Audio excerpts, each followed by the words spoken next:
All right, ladies and gentlemen, here we go. This is a re-record. Unfortunately, audio fell apart massively as we tried this earlier today. It wasn't just the audio, I fell apart as well. So we'll try it a second time. Unfortunately, nobody else will be here, but that's okay. This way you don't have to see anybody's faces. So let's go through about work first and jump through these. Make sure we got all the right answers for each of these. So on Tuesday, starting with number 1, first question is the sentence active or passive? The answer is passive. Instead, it should be Eddie washed the car. Now it's active, so well played.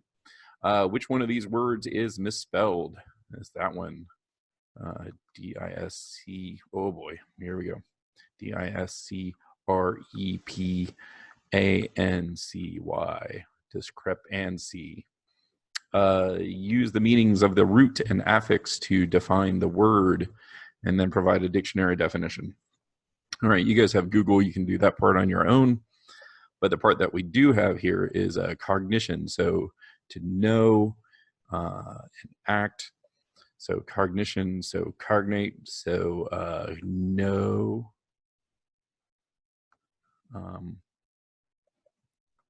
Let's see if I can make this pen work. Know, or this is, let's actually go with a different thing. Beep, beep, boop. Undo, undo, undo, undo, undo, undo, undo, undo. Here we go. So let's call it state. Oh boy. Of knowing. G, there we go. Find 5 words that contain the root of or affix from above. So I'm going to say apparition. That doesn't really help us too much. Cognate. Cognitive. And then 2 other words that I definitely won't fit on the line here. And then lastly, choose a matching analogy. So selfish is to generosity. Sounds like they're opposites. As dangerous is to risk. That can't be it. As sensible is to judgment. That sounds like the same thing. As cruel is to compassion. Ooh, as graceful is to love. Can't be that one. So we're going to say it's C. There's that. First thing done. Second thing is we got to go over a poem. Unfortunately, we're going to do this, of course, without student input. So it's just me having to talk by myself and fill all of this space. I can't even read your witty and wise comments, which could make me seem much smarter at this point in time. Instead, we'll just go through this. So first things first, I need to read through the poem a couple of times to make sure that you can hear it. Hopefully our audio is going much better than last time. All right, so here we go. This is Miracles by Walt Whitman. Why, who makes much of a miracle? As to me, I know of nothing else but miracles. Whether I walk the streets of Manhattan or dart my sight over roofs of houses toward the sky, or wade with naked feet along the beach just in the edge of the water, or stand under trees in the woods, or talk by day with anyone I love, or sleep in the bed at night with anyone I love, or sit at the table at dinner with the rest, or look at strangers opposite me riding in the car, or watch honeybees busy around the hive of a summer forenoon, or animals feeding in the fields, or birds, or the wonderfulness of insects in the air, or the wonderfulness of the sundown, or the stars shining so quiet and bright, or the exquisite, delicate, thin curve of the new moon in spring. These, with the rest, one and all, are to me miracles, the whole referring, yet each distinct and in its place. To me, every hour of the light and dark is a miracle. Every cubic inch of space is a miracle. Every square yard of the surface of the earth is spread with the same. Every foot of the interior swarms with the same. To me, the sea is a continual miracle. The fishes that swim, the rocks, the motion of the waves, the ships with men in them. What stranger miracles are there? So that's the poem. Rather than me reading it a couple of times, which was just awkward in this video, I encourage you to now hit pause and read it yourself. Hey, good job reading. You did great. I'm really proud of you. All right, let's break this poem down. One thing that we're going to look for is the idea that this is a list poem. And so essentially that means that this is a poem that has a list. And so in order for us to figure out what the list is really about, the first thing that we need to do is recognize why he's even doing this. Why? He makes much of a miracle. It's the first line of the poem, and it's also what sets the tone for the entirety of the poem. He is actually asking us, who thinks a miracle is a big deal? And then he lists a whole bunch of miracles for us, so we can see that he thinks that miracles are a big deal. And it's not just that it's a miracle and it's a big deal, but it's something that actually exists. And as well, the idea of primacy of recency, the idea of having a book start something and bringing it all the way back around. Well, what's the miracles, but they're also strange miracles. One of the things that we need to do is define the term miracle. A miracle would be something that is beyond the reach of science and the rules of physics as we know them. Something that happens but shouldn't have happened. And so as we're looking at this, one of the things to keep in mind is he is trying to make sure that we appreciate things that are going on around us. So as we break this poem down, I would suggest to you that there are several different ways that we can look at this. We have a particular section that's going to be right here that I think we can focus on in green. We have a section up here at the top here that I think we could focus on with maybe black being a good and appropriate color. Down here at the bottom, we have another section that we can mark with blue. And then just because I'm running out of colors, I guess we'll do the last one in yellow. We'll do red as my regular markup. And this one as well. So 4 different sections of this list poem. A couple of things to pay attention to. One is repetition. So let's go back to red and try to mark up the repetition for a second here. The big thing that hopefully jumps out at you is the idea of or, which shows up over and over and over and over again. So uses these ors because, again, this is a list poem, and the list, he's not saying that it's and, he's using the or conjunction here.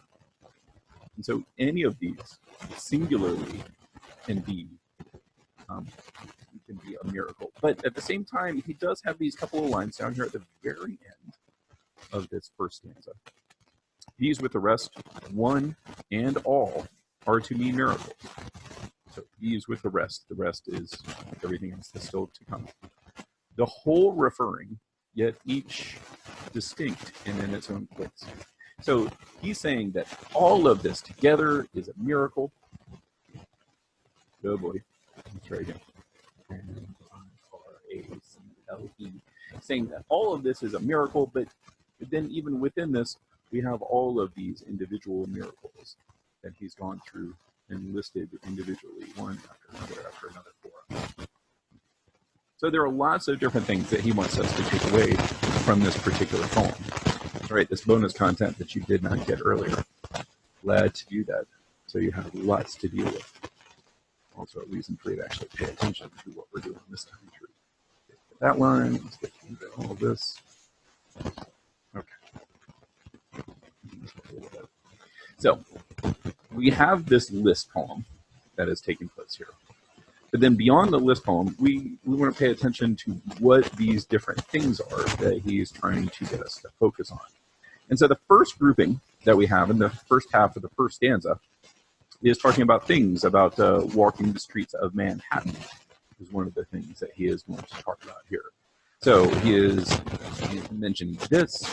He's mentioning looking over the roofs of the houses to the sky, or wading with naked feet on the beach, or standing under trees in the woods, or talking, sleeping, sitting at a table, looking at strangers opposite me in the car. So all of these different things. are actual human acts. You could say actions, you could do either, but these are all human acts. And so these are all things that we do. And much of this is actually reliant on things that we have perhaps created. Manhattan is certainly a man-made creation. The roofs of houses is a man-made creation. The beach is naturally occurring, but I mean, the fact that we go there, just like the trees in the woods, these are places where we like to go. Talking, sleeping, those are things that we do. Sitting at dinner, and then riding in the car, wait a second.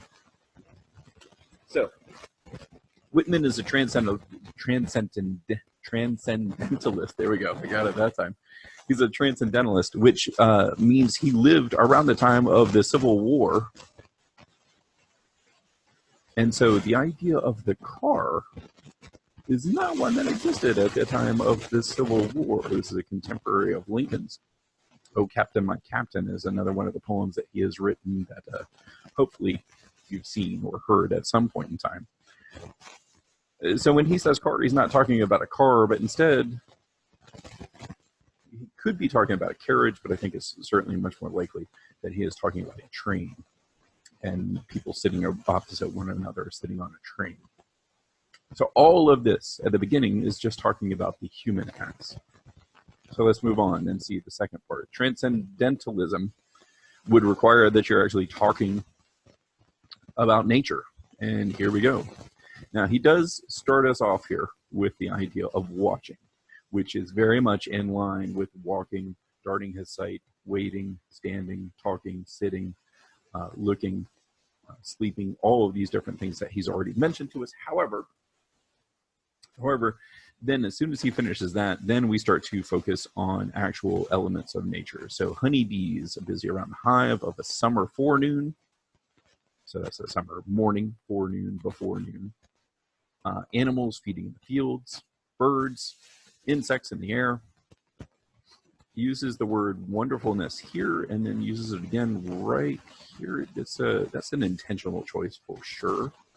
So he's talking about how wonderful these things are over and over again. So he talks about sundown. He talks about stars shining. Talks about the delicate, thin curve, the exquisite, delicate, thin curve of the new moon in spring. So all of these different things. So we have a season here. We have a season here. We have evening. We have night. We have night again here. We also have morning up here. So he's given us all different times of day as well to try to make sure that we see it's not just one time of day. It's not just one time of night. All of this is miraculous. All of this is incredible. All right, so there, we've walked through a couple of sections so far. That's just stanza 1. Let's keep going and see what else we can find here. So if we drop down to stanza 2, it reminds us, to me, every hour of the light and dark is a miracle. Every cubic inch of space is a miracle. Every square yard of the surface of the earth is spread with the same, and every foot of the interior swarms with the same. So in terms of repetition, we do have some different things to look at here. First, let's pay attention to this. Every. We have to look the same here. We have to look the same here. Of course, we do have the same. Is a miracle. Is a miracle. That means 3 of the lines start the same way, and each of the other lines, or each pair of lines, is ending the exact same way as well. So we have a lot of different things that are very, very common, very balanced. Now, in terms of actually thinking about what he is talking about, subject matter-wise here in stanza 2, one thing for us to focus on is this. Let me see if I can underline effectively. And what he is talking about are measurements. So his measurements are time, and then volume, and then area, and then linear. So each of these different things is a different way to actually measure something. So time, volume, area, and linear, length. So each of these different types of measurements. And as he's talking about these measurements, then he's also focusing us on different things. So every hour of the light and dark, so this is day and night, is a miracle. Every cubic inch of space, and space, I don't think he necessarily means it in the way that when we talk about space today, we're talking about outer space. But realistically, the way that he's using it here, I think the space is everything around us.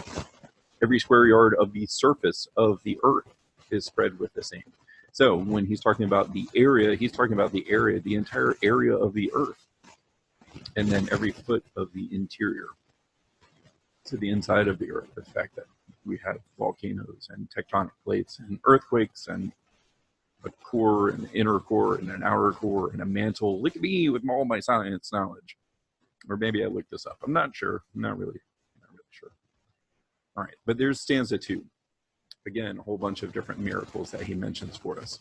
Let's make one other point, and this is one that we actually talked about during the live class earlier today. We do have another repetition that we should mention as we're about to move on to stanza 3 as well.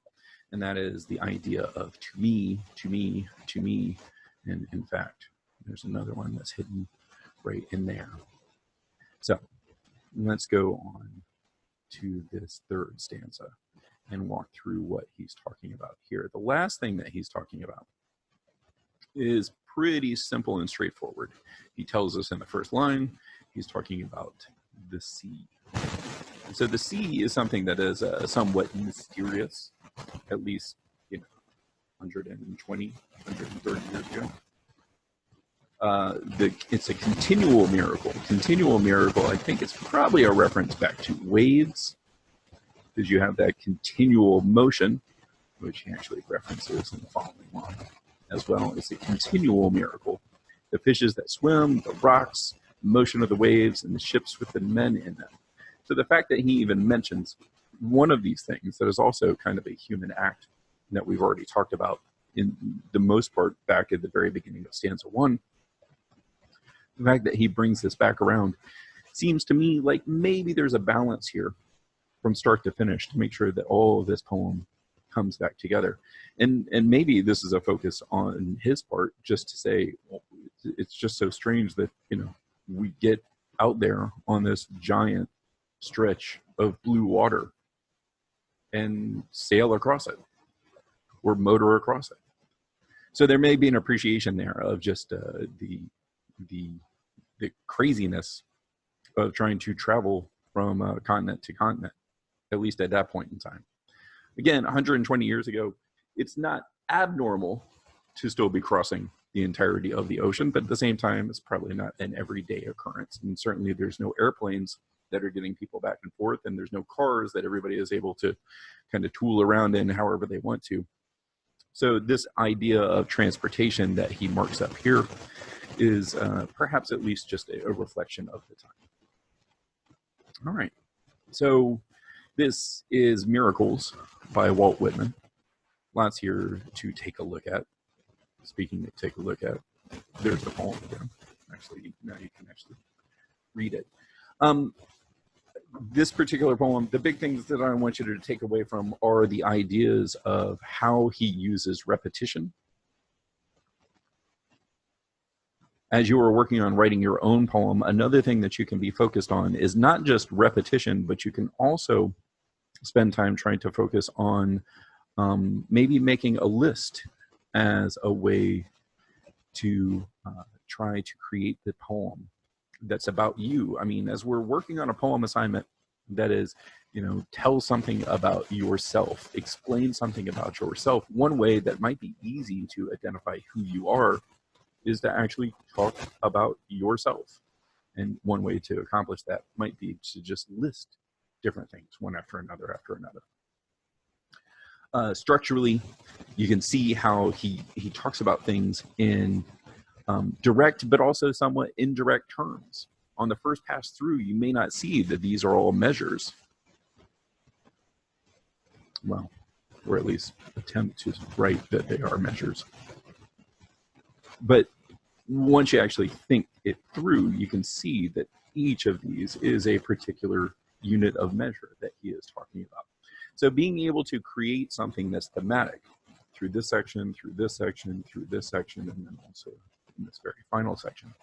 The idea of being able to create these mini themes over the course of the poem is also another strategy that I want you to keep some kind of eye on.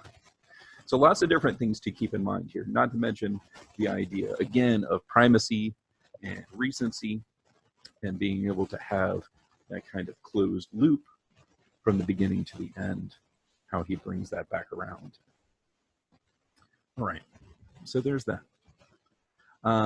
So just one other note to make sure that we're all on the same page. A3K, that's due this week. Two steps and 1 5-step. That's all A3K. In addition, make sure that you go to No Red Ink and you sign up with the class code that you can certainly find on the Edmodo page. Once you have signed up with that class code, please make sure that you do the assignments that are going to be due. I think the assignments will be finishing up on Sunday at noon, so you have time to get them done. This is an assignment where you will not only write something, but you will also peer review. And then ultimately you will edit based on those comments from the peer review. That hopefully will give you a little bit more direction and instruction on what exactly you should do to be more successful. Beyond that, don't forget to focus on the bell work. Make sure that you're ready for the quiz on Friday. At this point in time, if you're working on your poem, I understand you've submitted your first versions as of this past Friday, but if you're still working on your poem at this point in time, keep working on it. Make sure that it's coming together. You don't have to wait for me. If you see something in Miracles by Whitman that you want to actually try to incorporate into your own poem, go ahead and do that. Even if you haven't gotten your comments back from me yet, feel free to go ahead and start changing things up however you need to. And lastly, if you want to have a markup session of your poem like this, that's a better way to say it, of your poem like this, and it will just be me and you, I'll be glad to set up those kinds of appointments. You can reach me through Edmodo, you can reach me through email, let me know that you want to have a session. The best bet is to send me a couple of times and dates, and then I will pick one and I will send you back a meeting confirmation, and we can talk through your poem, we can mark it up on the screen, and see if we can come up with some ways to make your stuff even better. All right, I appreciate you guys stopping by and watching through yet another video. Sorry that the sound was such a mess earlier today, and sorry that we've got this totally new version, but hopefully this is making you a little bit smarter nonetheless. If you need anything, you know where to reach me. In the meantime, enjoy your COVID. I'll talk to you.